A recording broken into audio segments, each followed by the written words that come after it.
Olá Floripa, olá Brasil, olá mundo, eu estou aqui André Patunas e este é o programa Vida Inteligente, trazendo hoje mais uma vez um amigo e irmão Jean Val Elan.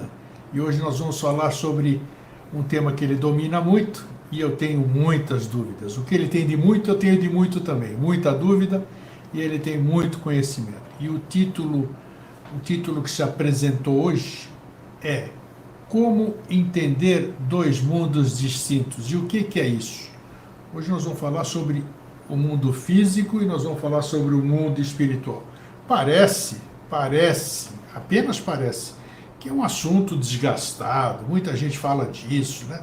Doutrina espírita fala, budismo fala, outras filosofias falam, mas todo mundo tem as suas dúvidas e as suas incertezas. Hoje vamos procurar minimizar essas incertezas e essas dúvidas.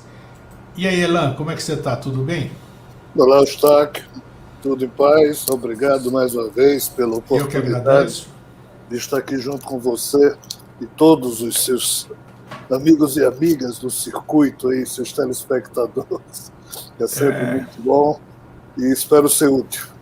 Não tenha dúvida. E hoje eu vou te explorar bem, mais uma vez, como sempre, né? Tá preparado ou não? Então vou começar por... A gente nunca está, viu, Eustáquio? Nunca está, claro, mas a gente vai ser assim mesmo, ainda mais num programa que não tem pauta, né? A gente vai sem script, né? Primeira pergunta, vamos dizer, para a gente daí desenvolver. Quem chegou primeiro? O ovo ou a galinha? Nenhum dos dois. É a consciência. O ovo e a galinha pertencem ao mundo fenomenológico. Sim. Nada do que aqui existe, né, existe no sentido de que por aqui mesmo se iniciou. Tudo ou qualquer coisa que exista no mundo fenomenológico, primeiro a consciência espiritual é que vibrou e criou e gerou um processo. Tá? Então, nesse sentido, essa pergunta ela é muito bem posta para atiçar em nós humanos a curiosidade e a busca do entendimento, mas ela é mal elaborada porque ela parte do primado da matéria e ela esquece que o verdadeiro primado que existe é o da consciência. É a energia se transformando em matéria. Então, na hora em que a gente faz a analogia de que a consciência aqui substitui a energia, porque seria a consciência espiritual, e o ovo e a galinha já é matéria, então primeiro uma consciência, né?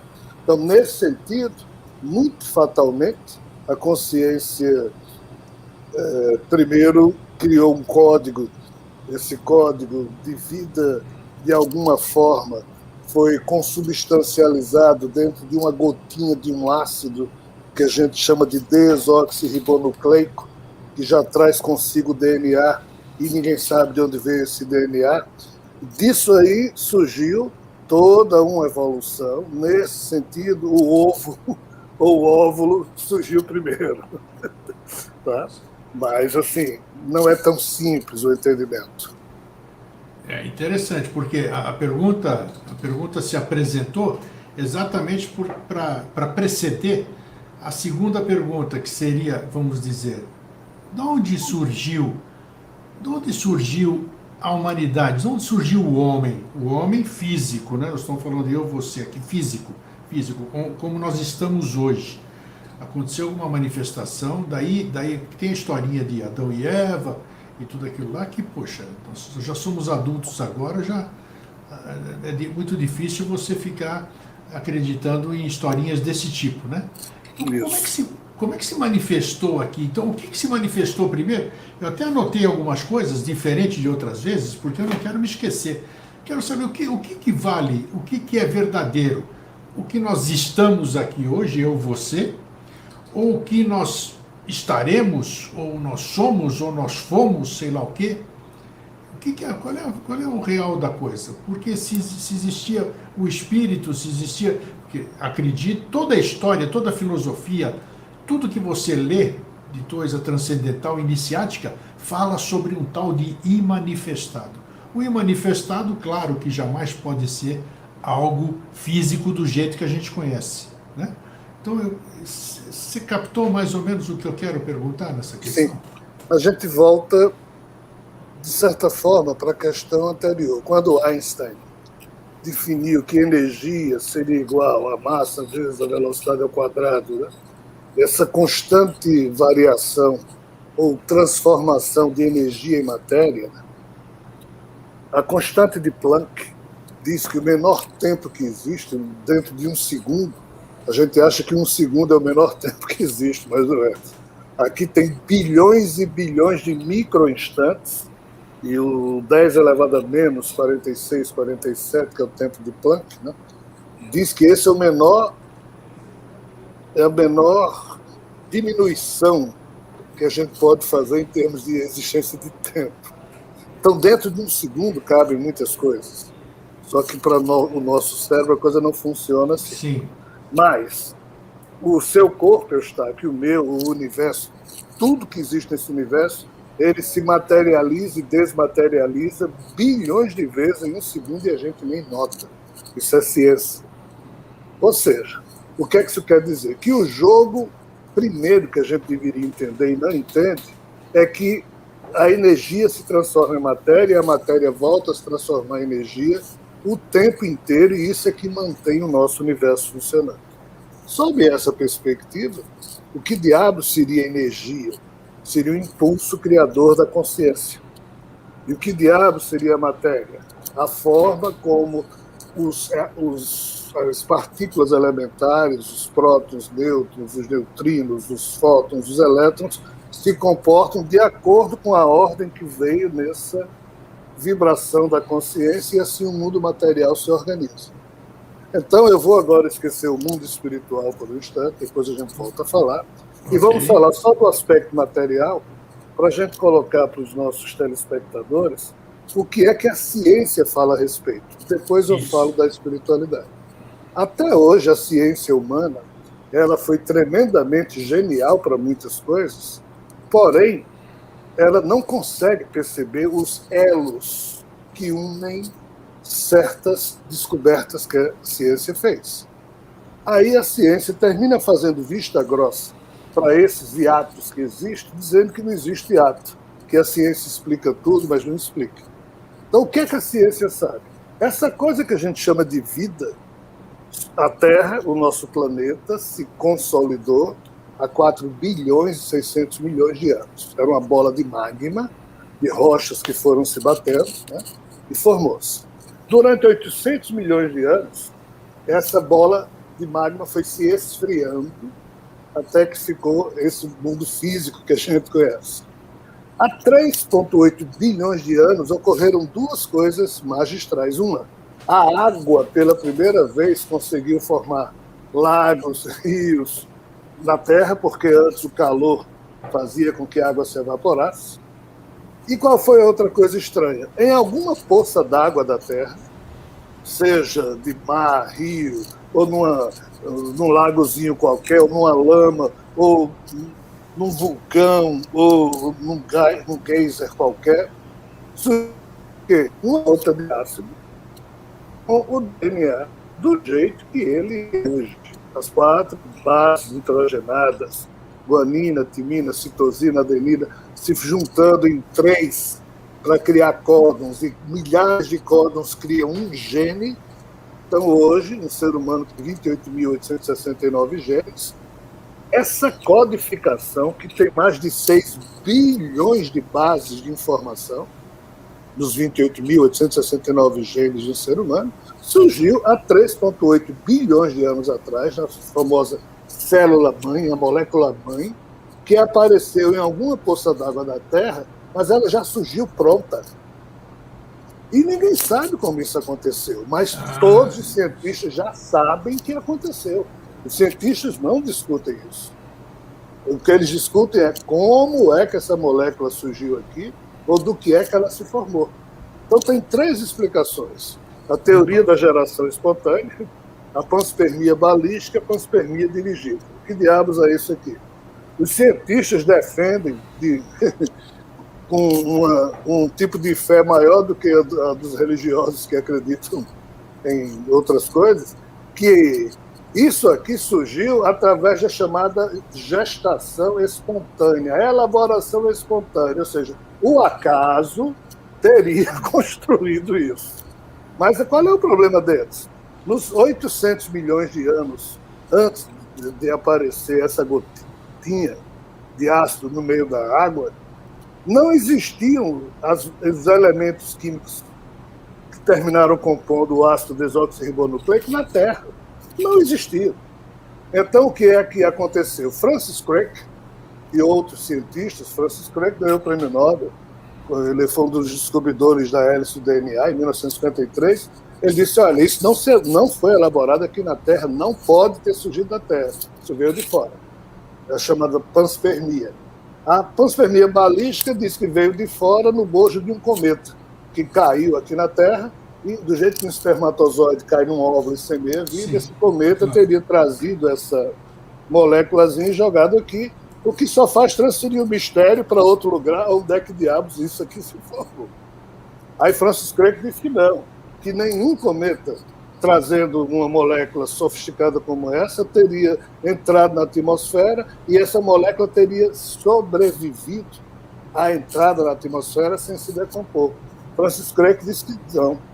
Diz que só a panspermia dirigida, ou seja, alguém lá fora criou essa molécula, colocou no artefato fechado e veio aqui na Terra e depositou aqui.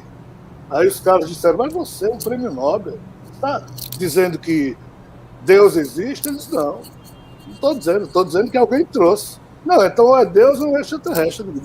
Eu não sei, eu sou um cientista, não acredito nem em Deus nem em extraterrestre. Mas que alguém trouxe, ou alguém mandou. Então, assim, essas três teorias, até hoje, é motivo de discussão, mas qual é o drama?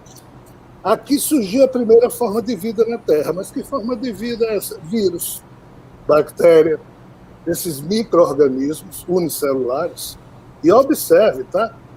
Esses bichinhos passaram 3 bilhões de anos aqui na Terra e nunca 2 deles se juntaram. Nunca houve sexo entre 2 micro-organismos. Eles faziam a reprodução assexuada, eles se replicavam, mas nunca se juntaram. Olhem bem. Passou mais de 3 bilhões de anos desse jeito, até que há cerca de 540 milhões de anos atrás, nos mares da Terra, quando todos os continentes formavam um só continente, a Pangeia, onde hoje é a Colômbia Britânica, no Canadá, no folhelho Burgess, que é assim que se chama, lá estão os fósseis dos primeiros bichinhos pluricelulares que surgiram na Terra, só que no mar, há 540 milhões de anos atrás. Mas qual é o drama? Não tem fóssil da transição que mostra como é que os seres unicelulares se transformaram em pluricelulares. Aí está aqui o primeiro grande hiato, vazio da ciência, que não tem fóssil, mas eles dizem, os cientistas dizem, houve essa transferência de fase, ou seja, a vida que era unicelular passou a ser pluricelular. Nos meus livros, eu tenho dito que isso foi trazido de fora. As formas pluricelulares vieram de fora. Mas não estou dizendo isso porque eu acho, porque a turma tem dito. Mas isso aí é controverso, obviamente, não pode ser tido como verdade. Estou dando só um elemento para a gente pensar. Sim. Então, superado esse mistério, que até hoje não foi, começam, então, os seres pluricelulares a viver na água, e aí aqui vamos prestar atenção. Tá? Aí, há cerca de 300 milhões de anos atrás, a vida foi para a Terra, como um peixe, um belo dia botou o olho para fora da água, olhou para uma ilha, olhou para a terra, ficou morrendo de vontade de ir para ali. Aí a prole desse peixe já foi transformando as barbatanas em patas. Então foi assim que, segundo a ciência, uma espécie de peixe teria se transformado em réptil ou anfíbio. Aí a ciência diz que para essa espécie ter feito isso, essa espécie tem que ter genes críticos, que seriam genes neutros, que estão no corpo do peixe, mas não foram todas as espécies de peixe que se transformaram em réptil e anfíbio. Foi só uma. Essa que tinha gene crítico para ir transformando, fazendo a transformação da barbatana em patas. Aqui tem fósseis que provam isso. mas não todos. Também faltam em algum grau de sofisticação. Mas aqui vem a teoria do equilíbrio pontuado do Guto, que a gente não vai falar, senão a gente não responde a pergunta. Então também tem mistério. Como da mesma forma estava lá o lagarto nessa ilha, acabou a comida, aí ele olhou para outra ilha, ficou doido para voar. Aí os ovos que esse réptil começou a colocar, os ovos, tá? Os bichinhos já foram nascendo, transformando a pata dianteira em asas, e assim teriam surgido. Então a ciência vai mostrando, mas qual é o drama? A ciência prova, e nisso ela está certa, que todo esse esforço reside só com um objetivo, o de criar complexidade, sofisticação. Por quê? Um réptil põe ovos e vai embora. Se esse ovo vai dar vida ou não, a mãe réptil não sabe. Uma jacaroa, se cruzar no rio com o jacarezinho que saiu do ovo dela, ela nem nota que é filho dela. Não tem como notar. Por quê? Porque a cabeça de um jacaré não tem um cérebro, tem um cerebelo e gânglios basais. Não tem como o psiquismo desse jacaré perceber que é filho. Mas o que é que a vida fez, a evolução? Por sobre esse cérebro reptiliano, de réptil, a evolução foi ocorrendo e surgiu o quê? O cérebro límbico dos mamíferos. Aí, quando surgiu isso aqui, Eustáquio, surgiram 4 pedacinhos de carne na cabeça dos mamíferos que não tinha nos répteis. O tálamo, o hipotálamo, o hipocampo e a amígdala cerebral. Esses 4 centros nervosos no cérebro límbico permitem o quê? Que a mãe mamífera, que não põe ovos, porque o filho sai de dentro do corpo dela, ela Sim. pega aqui o macaquinho, sente o cheiro, o hipocampo permite que ela memorize que aquele bichinho é dela, e o zelo que ela sente, a emoção de proteger o filho, a amígdala cerebral produz. Então, os mamíferos podem ter memórias que associam fatos e emoções ou sensações, e assim as mães e pais identificam quem são os filhos. Incrível, é Só verdade. que surge por sobre o cérebro mamífero, o cérebro primata. Nesse cérebro primata surge o neocórtex do primata superior, aí aqui surge o gene FOXP2, que é o gene que permite a esses primatas superiores criarem símbolos. E aqui surge a linguagem, ou seja, surge a racionalidade. O Homo sapiens, que surgiu há 49, 50 mil anos, porque se você pegar fósseis de Homo sapiens com 60 mil anos, não tem gene FOXP2. Mas se você pegar 48 mil anos, aparece. Então a ciência sabe que o Adão e Eva que comeram a maçã, eu estou chegando agora no seu Adão e Eva, em tese, alguém comeu alguma maçã ou foi manipulado geneticamente para ter esse gene há cerca de 50 mil anos atrás. Aí a questão é, tem alguém por trás disso? Se tem, não poderia ter sido mais simples.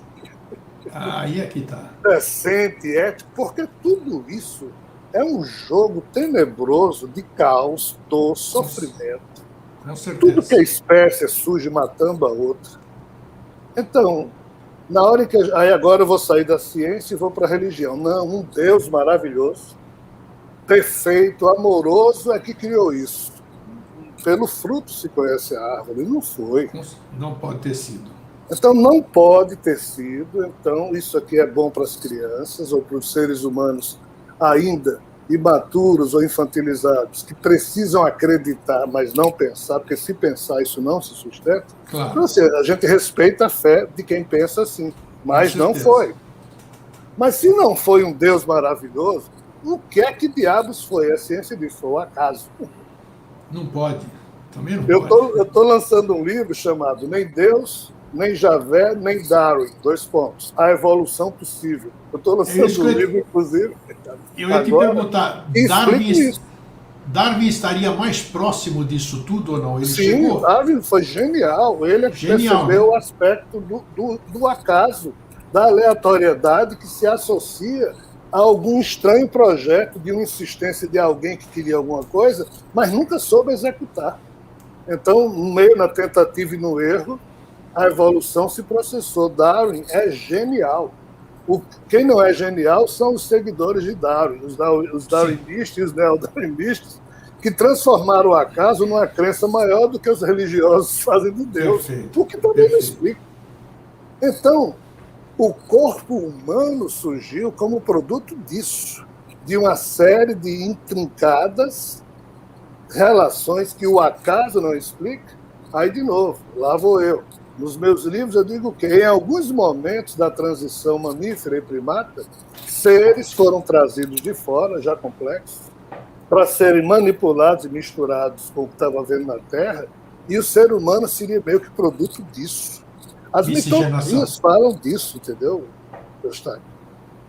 Então, o ser humano, respondendo a sua pergunta, no sentido físico, o corpo dele é um produto mais sofisticado que tudo isso para trás, mas não há linha segura da ciência que explique tudo. Há uma linha lógica da ciência que a gente tem que acompanhar e observar, que é a de Darwin, é a seleção natural darwinista, essa é incontestável, mas não explica tudo. Aí tem a questão genética que Mendel descobriu, e que Darwin, na época, não sabia nada de genética, porque isso surgiu depois, esse conhecimento surgiu depois. Então, quando você associa a genética com a seleção natural, aí você tem um quadro muito bom, mas que também não explica tudo. Aí lá vem os criacionistas dizendo, não, Deus é que explica tudo, mas também não explica tudo. Então, falta alguma coisa. Esse alguma coisa, tudo indica que deve ser algo parecido com o que eu estou apresentando nesse livro, mas eu não posso pretender ter o menor vislumbre de que o que eu estou escrevendo está correto, muito pelo contrário. Mas eu oferto teses para que a gente entenda isso aí. Por isso que eu chamo, foi a evolução possível. Alguém jogou dados várias vezes e foi trabalhando esses resultados. Mas o alguém não programou o resultado dos dados, foi manipulando. Mas aqui tem um pequeno problema. Nós, seres humanos, na hora em que nos tornamos amigos, e eu não quero matar você, Eustáquio, que você não quer me matar, ao contrário, eu podia ter duas coisas, mas digo, não, eu vou ter uma só para o Eustáquio ter outra. Isso é anti-Darwin. Isso é anti-evolução, porque não é o império do mais forte. A gente não quer isso, é questão de dignidade. Aí entra a noção do amor, do altruísmo, que não é produto da evolução nesse sentido, ou é, mas se a gente colocar uma perspectiva espiritual, de consciências lá de fora, dirigindo, não cavalo, não elefante, não a vaca, porque eles não têm racionalidade, tem um tipo de instinto, de inteligência, mas dirigindo os seres humanos no sentido de não se deixarem levar pelo DNA biológico, porque senão a gente vira bicho, a gente vai... Aí chega na questão, nós temos duas naturezas, a natureza física animal desse corpo, mas também temos a natureza espiritual da nossa alma, da nossa consciência. Então a evolução estaria aqui, entendeu? Agora, nossa, o assunto é vastíssimo, mas é isso aí que você explicou tudo. Esse jeito que nós nos formamos, o que nós somos, o que nós estamos, eu e você, e mais toda a população aqui da Terra, ela, considerando para as pessoas, a gente tem que falar numa linguagem onde a gente seja totalmente neutro, né? Considerando que existam civilizações em outros planetas, que seres nos visitem e essas coisas todas, é interessante observar que todos esses contatos ou alegados contatos, eles sempre chamam atenção porque parece que esses seres que nos visitam, presumivelmente nos visitam, eles têm um grande interesse e uma grande curiosidade nesse negócio que nós estamos. Será que é um negócio fora do padrão, Elan? O que foi criado aqui é um negócio fora do padrão? Então não é. Como é que você entendeu o que eu quero dizer? Entendi, e por isso os deuses, entre aspas, ficaram curiosos e loucos quando surgiu Adão e Eva com esse tipo de racionalidade, porque nem eles tinham, nem eles têm. Qual é o jogo? A que você atribui isso? É fácil de perceber, se você estuda. Essa molécula que surgiu aqui na Terra, todos os corpos de seres vivos que hoje existem, mosquito, pé de coco, jaqueira, mangueira, ser humano, sim, tudo veio dessa molécula. Todos. A diferença da genética que existe nessa molécula ancestral para o genoma que cada espécie tem hoje é no detalhe. É muito pequeno. Qual é a questão? Todos nós temos cerca de 3% do nosso genoma ativo e 97% chamado DNA lixo, inativo. Isso varia entre 2% e 5%. Puxa. Ou seja, alguém pegou uma chave de fenda e foi mexendo nesses genomas. Isso aqui vai, isso aqui não vai, isso aqui vai, isso aqui não vai. Tá? Então, essa primeira molécula que chegou aqui na Terra veio com 97%, ou 96%, ou 95%, ou 94%. Com 97% do seu DNA anulado, e só essa brechinha para ver o que é que essa brechinha de 2%, 3% do DNA útil iria reproduzir aqui na Terra. Mas em outros mundos, essa calibragem foi diferente. Tudo indica que o nosso universo, do jeito que você pega 500 aquários e sai colocando ovinha de peixe em cada um para ver o que é que dá, e manipulando essas ovinhas, cada mundo desse universo onde hoje tem vida, lá atrás recebeu uma moléculazinha dessa também, que alguém jogou, mas o percentual de calibragem de produção proteica para formar um corpo físico, seja de que tipo for, era diferente. Então o pessoal diz, os reptilianos nos visitam. Veja bem, se os dinossauros não tivessem sido extintos há cerca de 60 milhões de anos, pelo cometa que caiu lá em Yucatán, no México, muito provavelmente a vida na Terra seria reptiliana, porque os dinossauros, durante 220 milhões, aliás, 180 milhões, dominaram a vida na água, no ar e na Terra. Então, se a vida inteligente fosse surgir, não seria no primata superior, talvez tivesse sido no velho cérebro reptiliano que eles fariam de alguma forma. Evoluir. Aí a pergunta é, então se a vida reptiliana na Terra tivesse evoluído para se tornar inteligente, isso implica dizer que tudo que é mundo que tem vida reptiliana aí tem o mesmo padrão de inteligência, sensibilidade e racionalidade do que da Terra? Não, porque essa calibragem pode ser diferente. Então esses seres de fora que vêm nos visitar, você sabe por quê? Segundo a fofoca que rola, porque nós somos a espécie bebê do universo. Nossa espécie surgiu muito recentemente. Essas outras espécies são muito mais velhas. Muito mais velhas. Aí aqui eu brinco com você dizendo o quê? Qual é a maior metrópole que existe na Terra? É um formigueiro que começa em Lisboa e vai até Atenas. O subsolo da Europa tem a maior megalópole, metrópole que existe na Terra, que é um mesmo formigueiro. Então foram as formigas argentinas que no século XIX foram em navios de Buenos Aires para Lisboa e desceram e saíram matando tudo que era formiga europeia, e hoje é o maior complexo de existência que existe em vida física. O que é que eu estou querendo dizer aqui? Pode existir, pode não, tudo indica que existe vida formigóide aí fora, insetóide. E esses caras, essas figuras, a exemplo de uma colmeia, onde a abelha rainha manda e as outras abelhas têm um código voltado só para obedecer, isso é a forma de Javé e os Anjos Clones, que eu falo no livro chamado A Divina Colmeia, que eu lancei uns 3 anos atrás. Uma formiga, quem manda é o formigão, alfa. A formiga alfa, o resto obedece. Então, qual é o drama? A gente, para construir alguma coisa aqui na Terra, nós somos democráticos. A gente discute 10 anos e às vezes não faz nada. Uma formiga dessa, uma abelha dessa, dá uma ordem, todo mundo faz. Então, essas civilizações, elas constroem mundos e naves e tecnologia de uma forma impressionante. Mas isso não quer dizer que elas tenham emoção e que tenham racionalidade, que saibam sorrir. Então, é isso que eles buscam no nosso DNA, porque na época que eles surgiram não tinha essa sofisticação ou a calibragem do DNA vivo, atuante e o inativo, ou lixo, foi diferente. Então, tudo indica que essa turma, mais de 2.000 espécies diferentes de ETs que nos visitam, todos eles são mais velhos que a gente, todos eles têm mais tecnologia que a gente, mas eles não têm a racionalidade que nós temos, o nosso jeitinho de ser, o sorriso, o amor, o altruísmo. Isso é produto local, segundo o que eles dizem.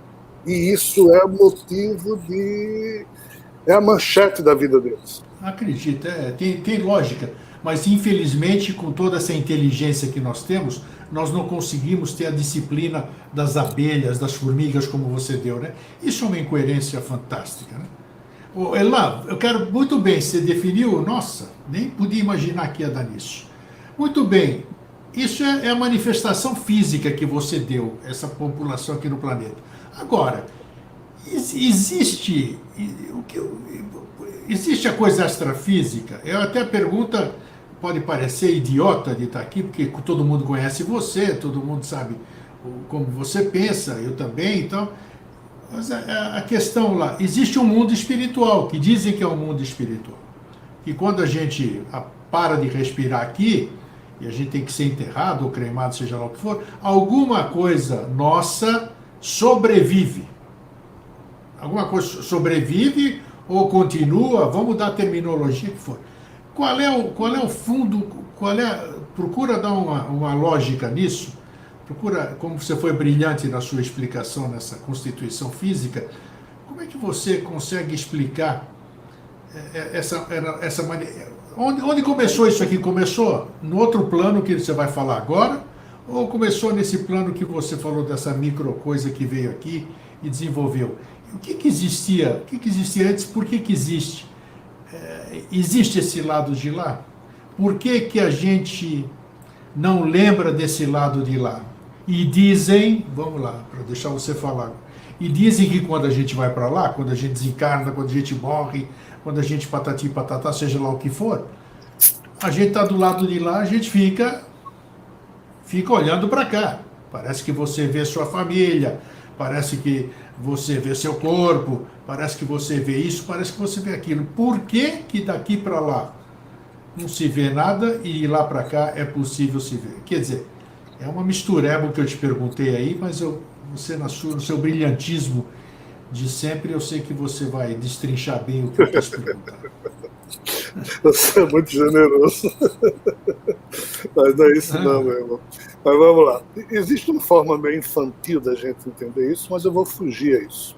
Eu vou falar da forma mais politicamente incorreta que eu puder, para ver se a gente compreende que eu diga, pelo menos o que eu estou tentando expressar como semente de reflexão. Nós fomos levados a acreditar que a vida é uma dádiva de Deus, né? Que é um tal Deus perfeito, criou isso aqui, que isso deve ser uma dádiva e a gente deve agradecer. Isso é furado, não corresponde aos fatos. Qual é o drama? O drama é que, aí vamos aproveitar a primeira forma de vida que surgiu aqui na Terra, que é um vírus. Bom, esse vírus, ele não é uma célula. Esse vírus, ele surgiu como gaiato, é um parasita. Ele não tem como levar uma boa vida, a não ser que ele invada uma célula, que é uma coisa organizada. Aí, nesse sentido, o vírus é alguém que se hospeda numa célula. Um hospedeiro, exatamente. O eu, chamado Eustáquio, o eu, chamado Rogério, é um vírus espiritual, é um programa espiritual, associado a um programa genético, hospedado nesse cérebro. Nós não somos, e você muito bem, é o único ser humano que diz eu estou Eustáquio, eu não sou Eustáquio. O verbo estar, como Heidegger sempre defendeu, e você também defende, é o mais correto a ser conjugado em vez do verbo ser. Porque, de fato, nós não somos, nós estamos. Quando esse corpo de Rogério morre, o eu de Rogério, que estava hospedado nesse cérebro, continua a existir do jeitinho que ele sempre foi, e passa a estar atuando agora de uma outra forma, não mais submetida às sinapses e às redes neurais do cérebro do Rogério animal. Então, o eu humano é um eu parasitário. Ele se hospeda num corpo animal do jeito que um vírus também só se reproduz e existe quando ele invade uma célula. Isso é típico de criação complicada, errada, em que esse tipo de improvisação teve que existir para que, de uma forma ou de outra, o DNA básico dos corpos animais possa ser trabalhado pela interferência vinda de fora. Eu vou dizer de outra forma. Recentemente não, um dia desses, aí, sei lá quantos anos faz, eu vi a entrevista de um ex-soldado do exército norte-americano do tempo da Guerra do Vietnã. Entre os anos 64 e 73, os Estados Unidos soltou dezenas de milhares de toneladas de bombas no Vietnã e no Camboja. Sim. Então, esse militar voltou hoje que eu digo, há uns 20 anos, e montou uma ONG para desengatilhar as bombas que até hoje estão sob o solo desses dois países, porque não é uma coisa que aconteceu. Até hoje, isso é pesquisa recente, a cada 3 dias alguém no Vietnã ou no Camboja pisa num troço daquele, ou gente ou animal, e tem perna amputada. É uma coisa que acontece até hoje. Então vamos imaginar que, assim, e o detalhe, perguntaram a esse cara, mas se você continuar trabalhando nisso, você acha que vai demorar quanto tempo para desengatilhar todas as bombas que caíram aqui no Vietnã? Ele disse, eu vou morrer, mas até o ano 2100 isso vai ser feito. Ele até brincou, dizendo, se fosse em Paris, em Roma, e você vai andando e explode vindo uma bomba, já teria sido feito. Mas como é aqui no Vietnã, no Camboja, que se lasque, né? Então tem muita coisa para ser ainda desengatilhada. Qual é a analogia que eu estou querendo fazer? Esse DNA que existe em tudo que é animal, aqui na Terra e no nosso corpo animal também, em tudo que é coisa viva, é o DNA podre do Criador, que precisa ser desengatilhado, no sentido de que todo ele é doente.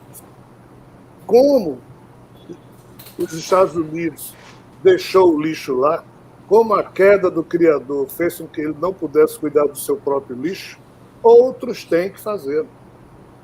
O livro que eu lancei, A Tese do Favor Divino, dizendo que os nossos espíritos, cada um deles pegou uma bombinha para desengatilhar, ou seja, pegou um microcódigo genético para desestabilizar nesse código todas as doenças que ele traz, porque já é herança do Criador caído, e então nós inoculamos o nosso espírito com esse código genético, e essa história começou lá atrás, e por isso que os nossos eus, o nosso espírito produz muitos eus, hospedados sempre aonde? Sempre em corpos animais, com o mesmo genoma, para desengatilhar, para ver se um dia o genoma podre do Criador deixa de ser podre. Essas primeiras células que existiram, que derivaram dessa molécula que surgiu na Terra 3,8 bilhões de anos atrás, existem fósseis dessas células com 1 bilhão de anos depois da semeadura de vida na Terra, que já apresentam câncer. Nossa. Seres unicelulares complexos que já mostram que tinham câncer. Ou seja, essa célula que veio para cá veio com câncer. É a bomba engatilhada que eu falo. Então a evolução vem fazendo com que esse câncer fique latente naquela parte anestesiada do nosso DNA, mas que em muitos seres humanos explodem. Em outros, não.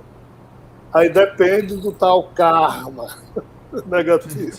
Depende da atitude mental que o eu hospedado pelo espírito. Sim. Então, assim, os nossos espíritos, de fato existe a vida espiritual, cara. Mas nossos espíritos estão nesse sacrifício pleno, chamado favor divino, de tentar assumir uma parte podre. O meu corpo tem 100 trilhões de células, o seu também. Só que desses 100 trilhões, 90 trilhões são micro-organismos que estão aqui, E só 10 trilhões é que, de fato, forma pele, órgãos. Tá?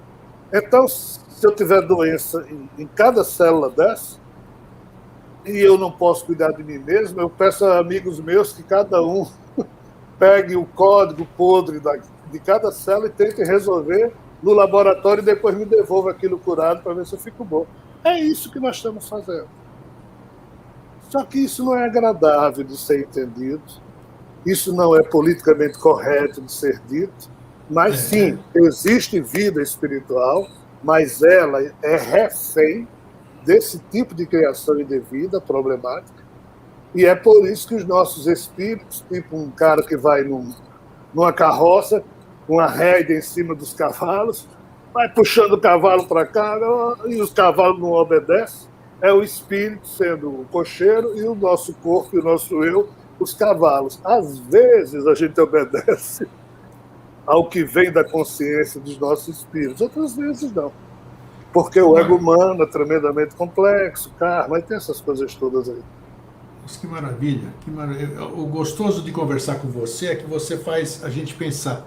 Você fala algumas coisas e a pessoa vai pensando, e o que você fala tem lógica, tem lógica. Você começa a trabalhar a sua mente e vai buscar isso e instigar isso.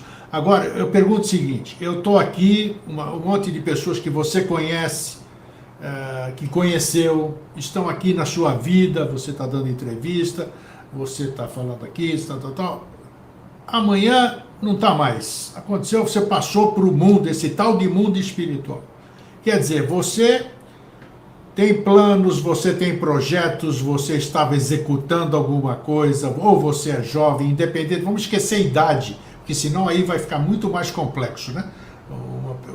Uma criança que nasce e morre, natimorta, nasce e morre logo em seguida, outro que morre com 110 anos e que não fazia nada e tudo isso aqui. Então, é uma coisa que parece ilógica, cruel de tudo isso aí. Eu sei que você conhece bem esse aspecto aí. Né? Não parece, é. Então, exatamente. É um negócio muito cruel, é um negócio doloroso, é um negócio que faz você chorar, que deixa você triste, que deixa você assim assado, e tudo bem, acabou, tá, e nós temos que nos acostumar com isso, e sempre foi assim, eu creio, eu não posso dizer que eu tenho certeza, porque eu não tenho, de que vai ser sempre assim, porque nós vamos nos sutilizar, tem tudo isso aí, se fala, mas é o campo das conjecturas. Então, essa passagem para esse mundo, do qual nós certamente devemos ter vindo, sei lá, né? Ela é muito cruel. Não para quem vai, sei lá, eu vou querer saber daqui a pouco de quem vai, né? Mas quer dizer, eu tô aqui trabalhando, isso aqui, de repente, puf, acabou. Cadê meus projetos? Esqueci de dar tchau, esqueci de fechar a conta. Isso aqui é uma baita de uma sacanagem isso. É uma baita de uma sacanagem. A vida não é um processo digno, é um processo macabro, violento. Eu também acho. Nós é que emprestamos dignidade à vida. Na hora em que alguém pega Alzheimer, aí os espíritas dizem, karma. Karma, pirocas nenhuma. Não é. É o apodrecimento celular que a gente é muito fácil dizer que tudo é karma, essas coisas todas. O karma existe, mas não é aplicado em tudo. Não é assim que funciona. Aí, alguém que você ama, durante 10 anos, fica em cima de uma cama, não tem mais nada de utilidade de vida, o homem ou a mulher que a gente conhecia está ali só o corpo, porque ele não conhece mais nada, aí defecando, sendo alimentado, um tipo de vida absolutamente indigna. Aí o amor da gente é que cuida com zelo durante décadas de alguém que a gente ama, nós é que emprestamos dignidade. Sim. Deus, e a gente ainda fica rezando. Não faz nada, nunca fez, como você bem disse, somos nós que fazemos, ou podemos fazer. Né? Então, assim, um ser para criar isso, ou é macabro, ou é doente. Perfeito não é. Amoroso não é. Também acho. Ou então, vamos esquecer isso, é a obra do acaso. Tudo bem, mas ou acasozinho, cretino esse. Sim. Então, como é que fica, né? Lado, é o que a revelação cósmica tem proposto. Esses livros todos que eu estou escrevendo são mais de 40 que eu já publiquei, mais de 200 palestras, e não são palestras que se repetem. Em cada contexto desse, surge algo desagradável. Sim. Porque as religiões vivem do viés de confirmação. Você escutar toda semana a mesma coisa, ter as mesmas atitudes, rezar do mesmo jeito, e sua cabeça cria esse sistema. Quando algo vem que obstacula isso, você tem raiva, você não gosta. Claro. Você não quer sair da zona de conforto daquele 8. Mas então, todas as revelações sempre confortaram as pessoas. A revelação cósmica, que eu acho que envolve os livros que eu estou produzindo, ela é um desconforto do cacete. Ela é quase que um desmascaramento de toda essa coisa infantilizada que todas as religiões, sem exceção, produziram. Então, não é coisa para criança, é coisa para gente adulta, e eu digo isso nos livros. E por isso que eu digo, não tomem isso a sério, no sentido de transformar isso em verdade ou questão de crença. Não, porque só gerações futuras é que vão poder corrigir isso aqui. Então, Eustáquio, o que é que eu estou dizendo aqui para você? É algo muito terrível. Eu estou dizendo que do jeito que um dia Zeus ficou pé da vida com Prometeu, porque Prometeu desmascarou Zeus frente aos humanos e aos hiperbóreos, aquela história do fogo que Prometeu deu para os humanos e Zeus ficou pé da vida, Prometeu simplesmente explicou como era Zeus. Um ser falido também.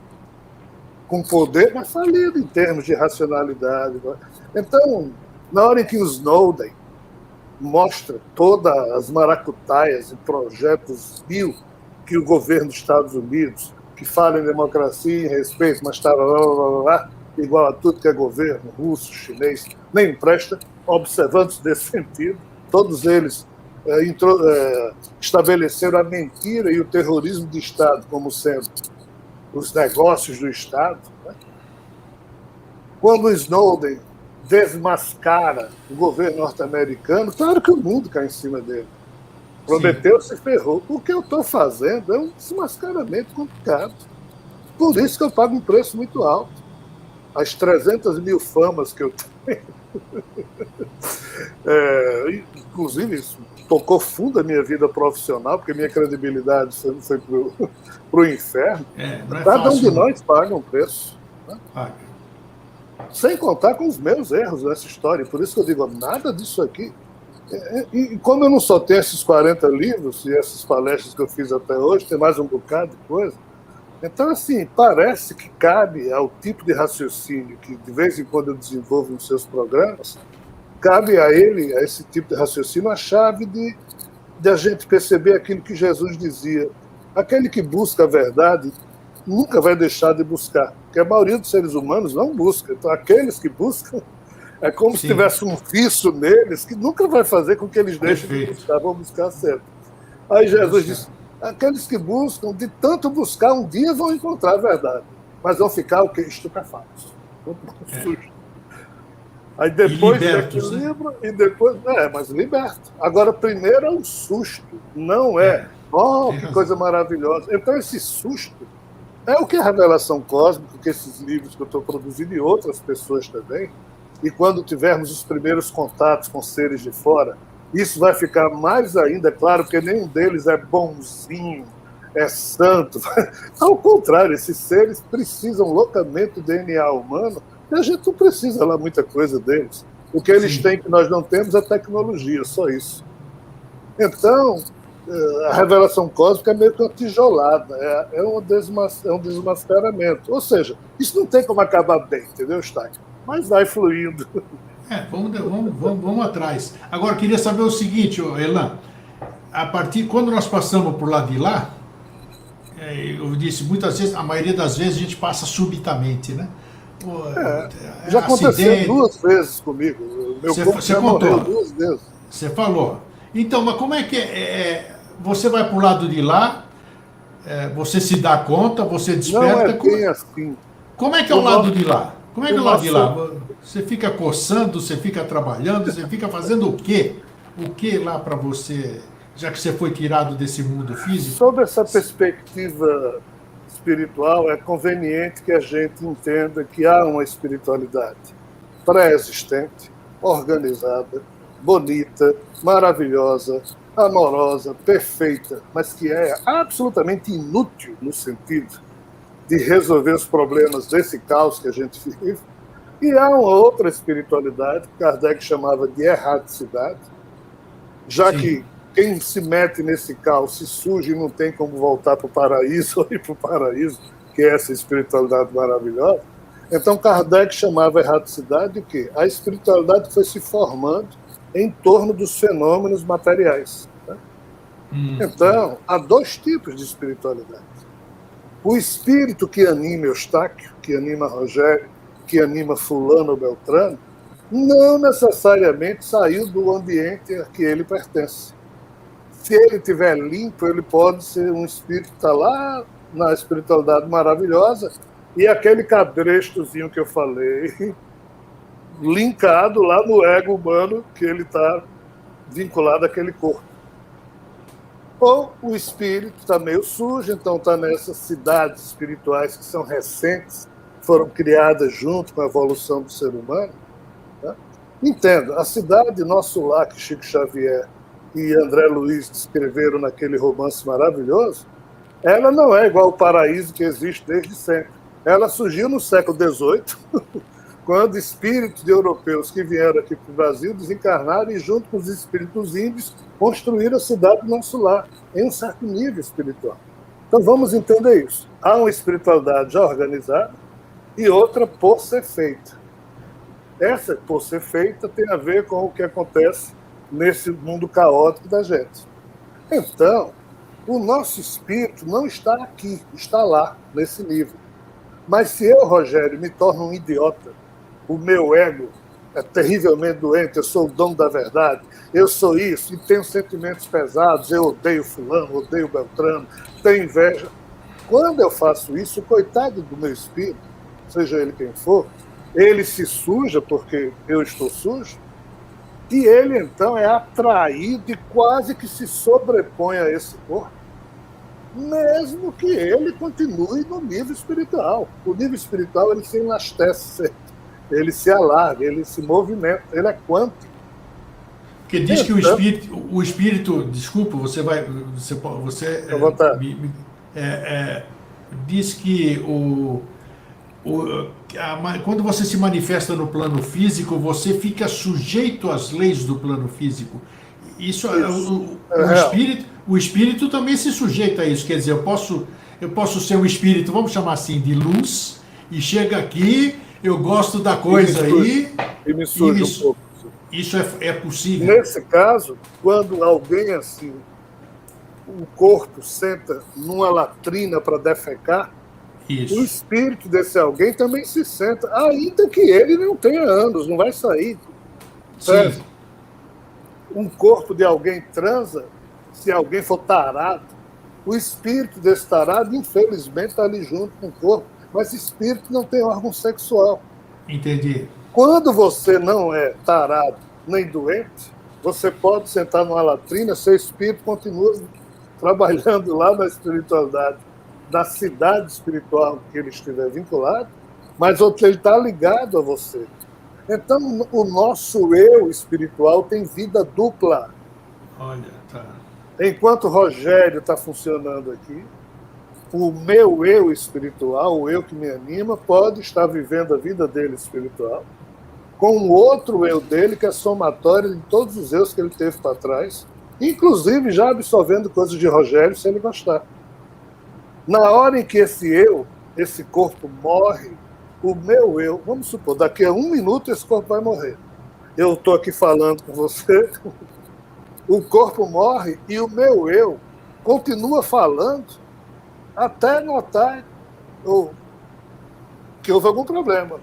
Você vai notar que meu corpo aqui morreu, mas o meu eu vai falar até notar que, opa. Que negócio Quando eu noto isso, se o meu eu for um eu equilibrado, obviamente o espírito que me anima já sabia que ia acontecer isso, porque a morte previsto é bem trabalhado. O que é que eu sempre me eduquei na vida, Eustáquio? Quando eu notar isso enquanto Rogério, eu imediatamente, como eu treinei para não fazer questão de ser Rogério, eu entrego ao espírito que me anima, o que a ele pertence, e não faço questão de ser Rogério. Naquela hora ali, o meu ego está totalmente desapegado, mas, repito, eu treinei bastante para isso. Então, eu deixo que a mente dele, se ele quiser se assumir como Rogério, em homenagem ao ego que ele teve, ele gostou, instantaneamente o eu que estava hospedado em Rogério passa a estar totalmente pleno na cabeça dele. Mas se eu for um idiota, que queira ser eu o dono da história, aí ele é vítima minha. Por quê? Porque na hora que esse corpo morre, instantaneamente o eu que se hospedava aqui, que está hospedado nele, assume, e ele não pode dizer não. Porque o meu eu primitivo, animal, é muito mais forte que o eu espiritual. Puxa. Então, cada situação é uma situação distinta. Não tem duas mortes iguais. Tá, agora, e qual é a verdadeira vida? É essa aqui que nós... É espiritual Não, mesmo? espiritual. Nesse sentido, os espíritas têm toda a razão. O budismo tem toda a razão. Isso aqui é impermanente. Isso aqui é passageiro. Jesus dizia, sede vós passantes. Ninguém se estabelece numa ponte, ninguém constrói uma casa numa ponte. É verdade. Ele passa de um lado para outro. Então esse corpo, ele nasce, mas ele caminha para a cova. O nosso eu jamais deveria pretender querer ficar aqui apegado.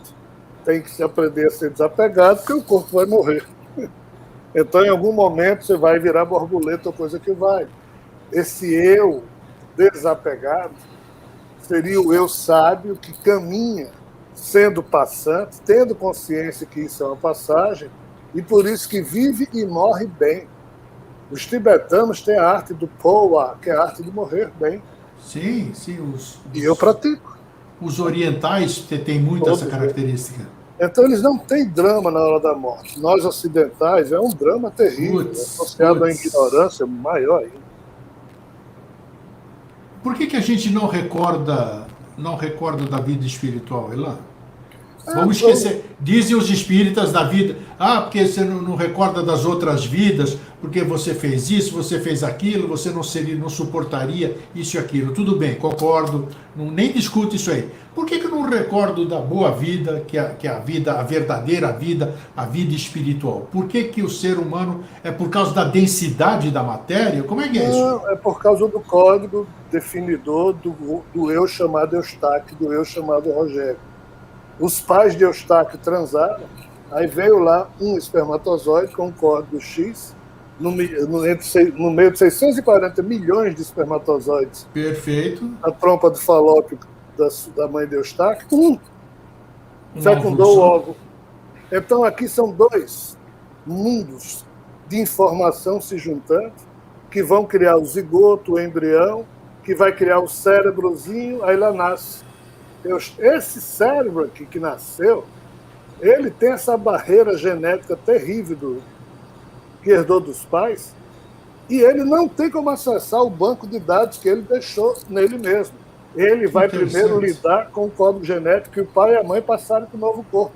Por isso que esse eu aqui que surge Eustáquio é diferente do eu anterior do espírito, que antes de Eustáquio existia, Eustáquio nunca existiu. Quem existia era o espírito, que hoje anima Eustáquio.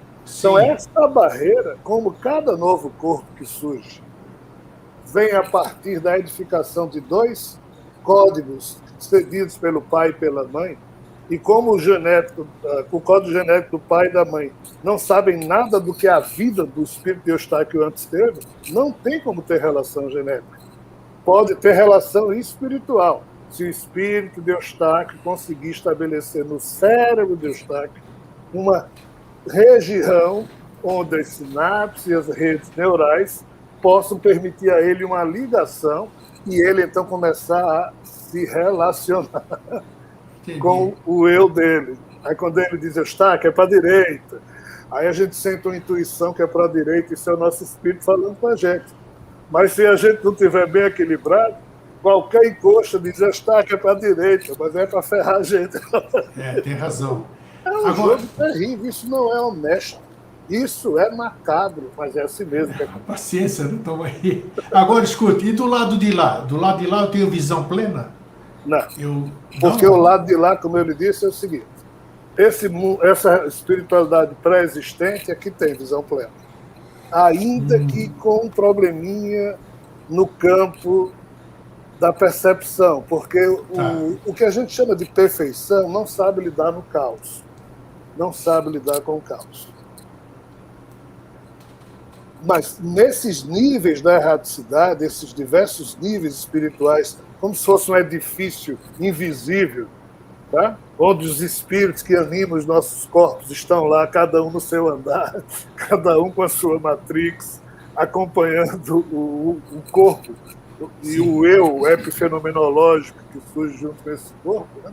Cada nível desse tem uma percepção distinta, seja do nível espiritual em que se encontra, e seja do que de lá pode observar do que se passa aqui na Terra. Então não tem percepção plena. Só existe percepção plena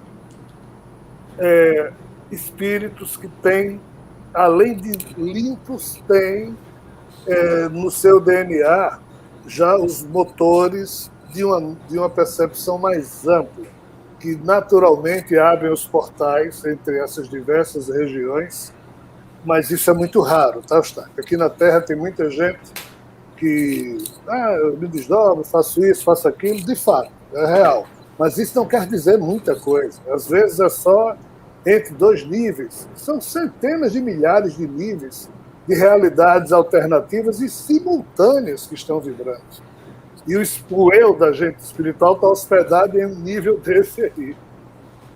Se você está no 10º andar, você sabe que existe o 9º, o 8º, o 7º. Você pode pegar um elevador quântico e visitar esses níveis para baixo, até vir no térreo, que é onde a gente está aqui na Terra. Mas você, no 10º andar, não nota que tem um nível espiritual no 11º andar. No 10º andar, você tem uma visão de cosmos, uma visão de horizonte, tem uma cultura própria desse andar, com os espíritos que se assemelham a você e vivem lá. Isso é muito melhor do que estar aqui na Terra, não resta dúvida. Mas não quer dizer que seja uma visão plena. Você não sabe do que está para cima de você. Com certeza, com certeza.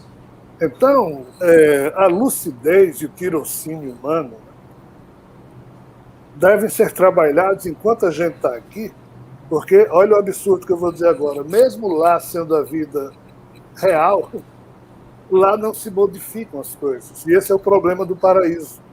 O paraíso é tão perfeito, que infelizmente é inútil para o sofrimento que a gente está tendo aqui. Claro. Ou a gente se ajuda uns aos outros e ajuda a si mesmo, ou os espíritos podem nos ajudar um pouco, mas muito pouco.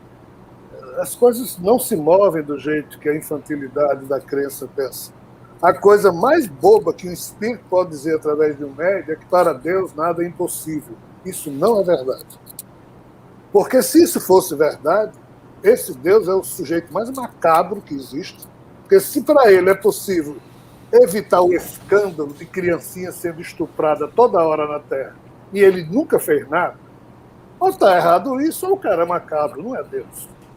Porque você falou agora tudo, por isso que eu já saí, me afastei de uma série de filosofias, tudo, exatamente por verificar que dentro de uma coisa lógica, vamos dizer, é que nem o Elan está falando coisas agora profundas, bonitas, lógicas, que faz a gente pensar, de repente você me fala alguma besteira, ao meu ponto de vista, vamos dizer assim, porque, como é que se diz, o espírito da formiga, isso aí não tem nexo. Não tem nexo, ele falou sobre o espírito da formiga, então ele está preso, nós estamos presos em algumas cristalizações, você acabou de ilustrar bem, quando você falou a questão da pessoa dizer que é de Deus e não sei o quê, quando você tem verdades que não são suas, e você as repete, você acaba com a sua própria credibilidade. É isso que... Então, isso eu tenho um bloqueio a isso. Quando eu vejo alguma coisa mistificada, quando eu vejo alguma coisa que não é que não é fruto da própria pessoa, do desenvolvimento dela, ela vinha bem no raciocínio, tudo bem, só que ela repete uma cristalização de uma coisa que não é dela, uma coisa que vem sendo repetida há milênios e que aquilo que faz com que a gente continue preso nessa sina que você bem explicou que não é agradabilíssima, né? Mas a gente não faz nada para modificar isso. A gente continua aceitando os dogmas, continua aceitando essas pseudo-verdades e a gente teme de sair delas. Esse que é o grande problema. Eu não sei se o tempo me permite, mas dizendo rapidamente para você, por mais imperfeito que eu, Rogério, seja, você, Eustáquio, seja, quando esse corpo morre e o nosso eu sobrevive na espiritualidade, claro que a gente olha para os afetos nossos que ficaram aqui na Terra e a gente quer ajudar. Só que não pode. Aí esses afetos passam por momentos horríveis e a gente lá sofrendo. Aí, às vezes, por isso que é importante a gente se afastar, porque não tem muita coisa a ser feita. Se você é equilibrado, você não se afasta, você pode ficar ao lado dos seus afetos que ficaram aqui, no sentido de consolo, de dar força, de vibrar, de eventualmente promover alguma intuição que possa, ou então intuir alguém que possa ajudar aquela pessoa que você ama. Isso nós, espíritos desencarnados, podemos fazer. Na verdade, nós, espíritos encarnados, fazemos isso também. Seja quando o corpo está dormindo ou mesmo na vigília, porque o nosso espírito é livre. Mais do que isso, não tem como fazer, Eustáquio. E ninguém faz. Quando Kardec disse, não esperem dos espíritos mais do que a gente espera de um amigo aqui da Terra, é porque mesmo tendo toda a vontade de querer ajudar, mas a blindagem que existe entre os vivos é terrível. Nem blindagem. Deus do paraíso atravessa e ele nunca fez nada por isso. Falou tudo. Blindagem. Esse é o drama. Mas a força do amor é formidável, entendeu? A força da amizade, do respeito, a crença, a fé como convicção é tremendamente fundamental, mas tem que ser a fé raciocinada que Kardec falava. Não é a fé infantilizada. Mas isso serve para algumas pessoas, outras preferem morrer acreditando que está no colo de Deus. Talvez seja conveniente para aquela pessoa. Mas para algumas, como Jesus disse, os que buscam a verdade terminam tendo susto. Que é isso que a gente está tendo na hora que começa a raciocinar. E não consegue mais aceitar a respostinha infantilizada, né? Mas, em algum momento, aí entra o velho equilíbrio dos orientais que o budismo ensina, a meditação, a yoga, alguma disciplina que lhe dê equilíbrio para você lidar com tanta coisa desagradável. Aí você começa a ver como é que você pode contribuir com esse lado desagradável, mas sem infantilismos. Eu tenho em mim, Eustáquio, todos os sonhos que um ser humano pode ter, mas eu sou zero de esperança e de expectativa. Porque eu não espero nada, mas eu não preciso ter esperança para lutar a cada segundo para tentar contribuir para um mundo melhor. Isso é uma filosofia. Princípio e propósito. Princípio, propósito, opção. Isso é muito bom. Elan, eu gostaria de ir muito mais além, mas como todo bom prato, quando você come um bom prato, não adianta você comer um bom prato e não haver uma digestão de acordo. Né? Então, tudo isso aí que você falou hoje, a gente precisa digerir muito bom, muita informação boa, muita informação para se pensar. Né? As pessoas inteligentes, as pessoas que buscam realmente a verdade, verdadeiramente buscam a verdade, e que querem se soltar desses grilhões, né, que nós estamos presos, a gente sabe, a maioria de nós sabe que está presa a grilhões, sabe que está preso a uma série de coisas, mas é muito cômodo eu ficar quietinho aqui e não me arriscar, porque está mais seguro assim, aparentemente está mais seguro. Então, eu quero explorar você, a palavra certa mesmo, explorar mesmo, assim, que nem nós vamos fazer uma exploração espacial, mandar uma nave lá fazer a prospecção. Eu quero explorar mais você nesse aspecto, mas numa próxima oportunidade. Vamos esperar digerir esse ponto de vista que você passou hoje, que eu achei muito legal, muito diferente, né? E isso chama atenção, o modo de pensar diferente. Vamos buscar as coerências nisso que você disse. E depois eu quero me aprofundar exatamente nisso, nessas duas questões que você falou, os dois mundos espirituais, que você sabe ao que me refiro. Você acabou de dizer que existe um mundo aqui, existe um mundo espiritual superior, mas, como diz o mestre esquartejador, vamos por partes, né? Vamos cortar direitinho. Então, Elan, eu só posso te agradecer mais uma vez pela sua boa vontade de sempre estar presente aqui e dando como é que se diz? Compartilhando esse seu conhecimento com o meu telespectador. Espero encontrá-lo em breve numa próxima oportunidade para a gente dar sequência a essa nossa conversa. Sou eu que agradeço. Sempre que eu puder ser útil, meu irmão, pode contar comigo. A única felicidade que reside no meu coração é quando eu me sinto tentando ser útil. E participar desses programas com você é realmente uma alegria singular, é uma satisfação espiritual singular. É muito gostoso servir, né, Elan? É só o que a gente serve. E nesse ponto, o grande exemplo que a gente tem é Chico Xavier.